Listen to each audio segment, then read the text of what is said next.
চীন, রাশিয়া আর ইরান তিন শক্তিধর দেশ এখন একসাথে এগোচ্ছে এক নতুন পরিকল্পনার দিকে। তারা শুধু একে অপরের পাশে নেই, একসঙ্গে তৈরি করছে এমন এক জোট যা পশ্চিমা দুনিয়ার আধিপত্যকে সরাসরি চ্যালেঞ্জ ছুড়ে দিচ্ছে। এই জোট এখন আমেরিকা আর ইসরায়েলের ঘুম কেড়ে নিচ্ছে। কেন, কি এমন ঘটছে এই ত্রিভুজের মধ্যে, আর এই ভবিষ্যৎ কতটা ভয়ঙ্কর হতে পারে যুক্তরাষ্ট্র সহ তার পশ্চিমা মিত্রদের জন্য? চলুন জানার চেষ্টা করি এই ট্রাইঅ্যাঙ্গেল কিভাবে বদলে দিচ্ছে ভূ রাজনৈতিক চেহারা।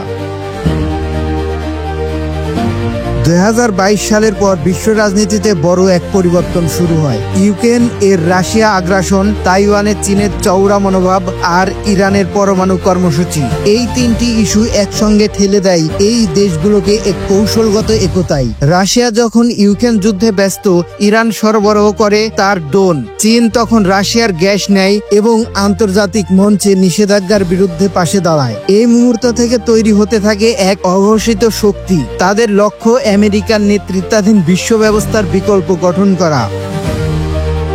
এই ট্রাইঅ্যাঙ্গেল শুধু কূটনৈতিক নয়, তারা এখন একসাথে সামরিক মহড়ায় অংশ নিচ্ছে। ইরানের পরমাণু কর্মসূচি এখন শুধু তেহরানের বিষয় নয়, এটা মস্কো আর বেইজিং এর স্বার্থর জায়গা।